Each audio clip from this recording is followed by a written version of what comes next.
factura ese incremento. Muy bien. Bueno, ustedes saben que nosotros seguimos algunos temas que de producción y que afectan a las grandes producciones, también a veces a las pequeñas, ¿no? No siempre estamos centrados en los grandes, las grandes empresas, sino al contrario, en las cosas que también son cotidianas, ¿no? Hay una noticia que apareció hace unos meses, insistentemente en los medios nacionales sobre todo, de un virus que es la chicharrita, que ataca al maíz, ¿no? Y vamos a hablar con el ingeniero agrónomo Jorge Bonilla para ver qué pasa en Corrientes específicamente con esto que sí sabemos que ataca a otras regiones y ataca a grupos económicos muy grandes, ¿no es cierto?, por las plantaciones de maíz que están en otros lugares, tal vez no tanto en nuestra provincia. Ingeniero, ¿cómo está? Carlos Lescano, soy Eduardo Ledesma, Belén da Costa.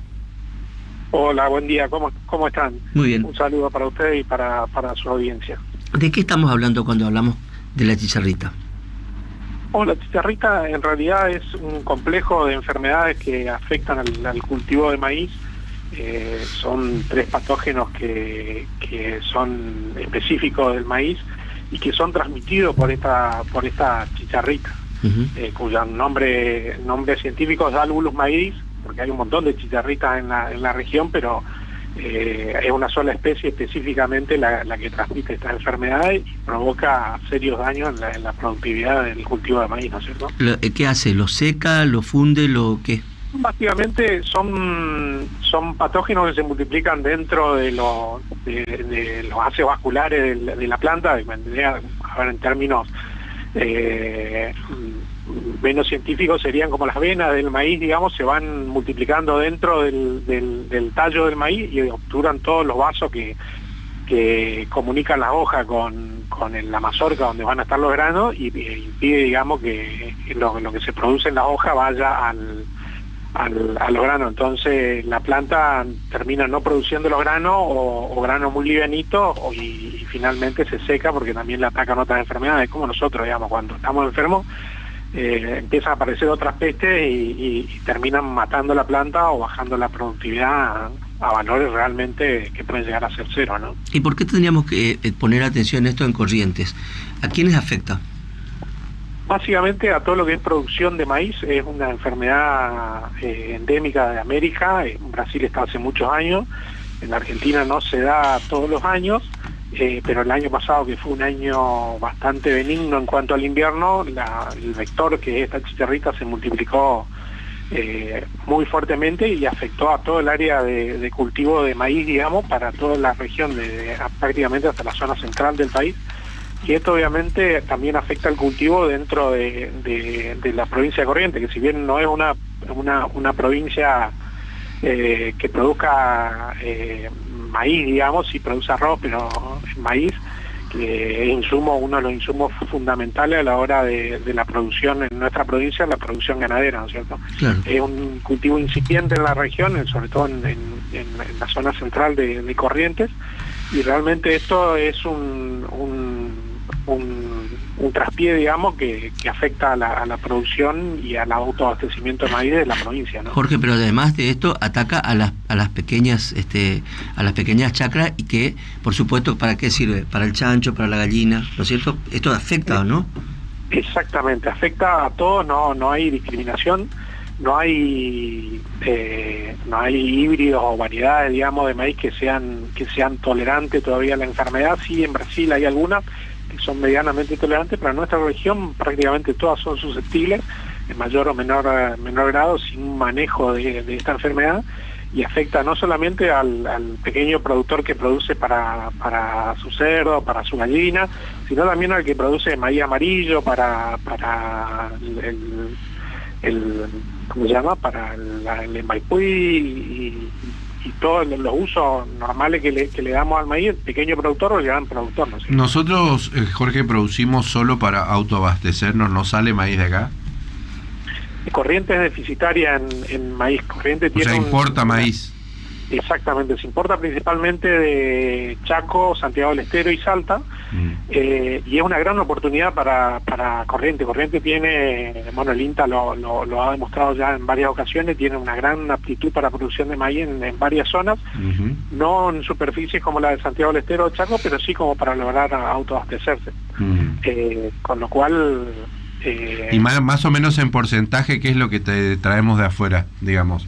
¿Un 10, un 15, un 20% o más? No, más, deben ser alrededor del 80%. O sea, prácticamente no tenemos maíz. Y prácticamente no, hay muy baja superficie implantada. Estaba en un crecimiento incipiente, digamos, pero todavía es muy baja, ¿no? Desde el más absoluto desconocimiento, la gente no hace maíz, ¿por qué? Porque no es rentable, porque el suelo hay que complementar mucho. Hay que fertilizar, son suelos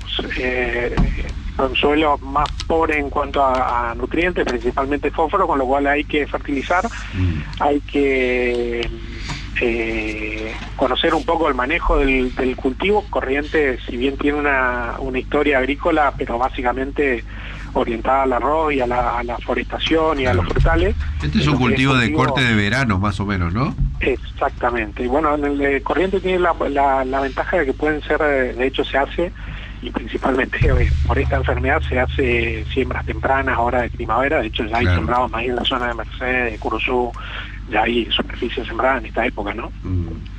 Lo que se sembró ahora se cosecha más o menos en diciembre.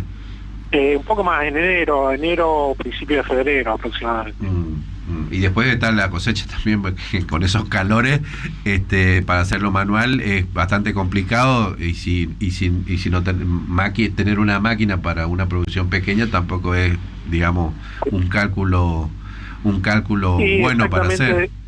De todas maneras, por ahí cambia parte de la máquina que se usa, de la máquina cosechadora que se usa en arroz, se cambia lo que se llama la plataforma, que es la parte que va cortando la planta, digamos, se cambia eso y se pueden usar las máquinas cosechadoras de arroz. Sería una de las limitantes, sí, de la disponibilidad de maquinaria, ¿no es cierto? Pero nada que no sea salvable para la región, digamos, con un buen programa se podría producir tranquilamente, ¿no?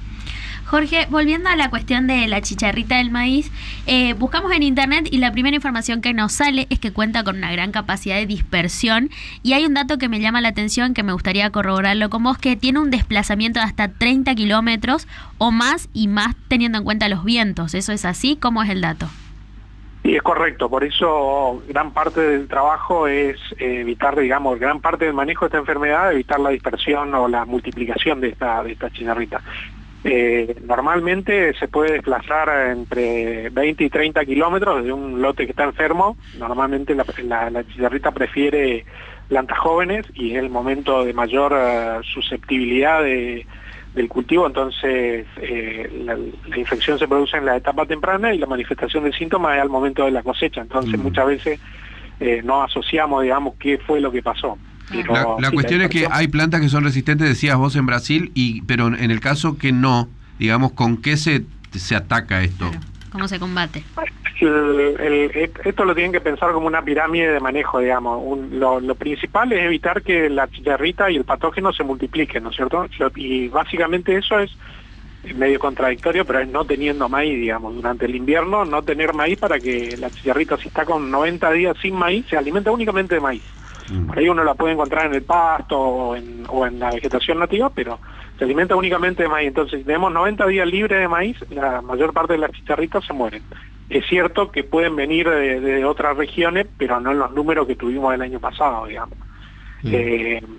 Con lo cual, el manejo principal es tener por lo menos 90 días sin maíz. Y sin maíz es sin cultivo de maíz intencional o sin lo que llamamos plantas guachas, que son esos granos que se caen al costado de la ruta o que cuando cosechan caen y quedan en el lote y vuelven a nacer con las primeras lluvias.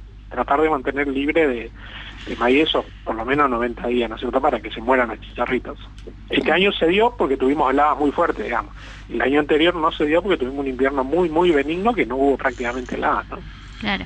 ¿Y en Corrientes hay como algún espacio que de alguna manera concientice en torno a esto? Porque estoy leyendo información y en otros lugares hablan de que, por ejemplo, hay falta de esto, falta de conciencia, falta de recursos, digamos, para conocer toda esta realidad. En realidad es una enfermedad que, si bien estuvo siempre presente, no con las magnitudes que teníamos, con lo cual no había una conciencia muy fuerte. Hoy sí, a partir de la campaña pasada, donde afectó sobre todo a la zona central del país, se generó todo un movimiento. Hay un movimiento que se llama Salvemos Maíz, donde están la Asociación de Productores como CREA, como APRESIDE, el INTA, y se está haciendo sí una campaña de concientización, o Maizar también, que es otra asociación de productores de maíz, una campaña de concientización, y sobre todo se está haciendo un monitoreo para ver qué poblaciones hay, donde intervienen todos, desde el INTA, hay un mapeo ahora, ¿no? Productores. De hecho hay puntos de muestreo en la zona de Mercedes y para ver realmente qué es lo que está pasando, ¿no es cierto? Se avanza en un mapeo, ¿no es cierto?, de esto. Exactamente, eso un mapeo es lo que están trabajando. y sobre todo cómo es la evolución de las poblaciones, digamos. Está bien. Si aumentan, si bajan. Buenísimo. Jorge, muchas gracias por estos minutos. No, muchas gracias a ustedes. El ingeniero agrónomo Jorge Bonilla, hablando de un tema que no está tan presente en la conversación pública, pero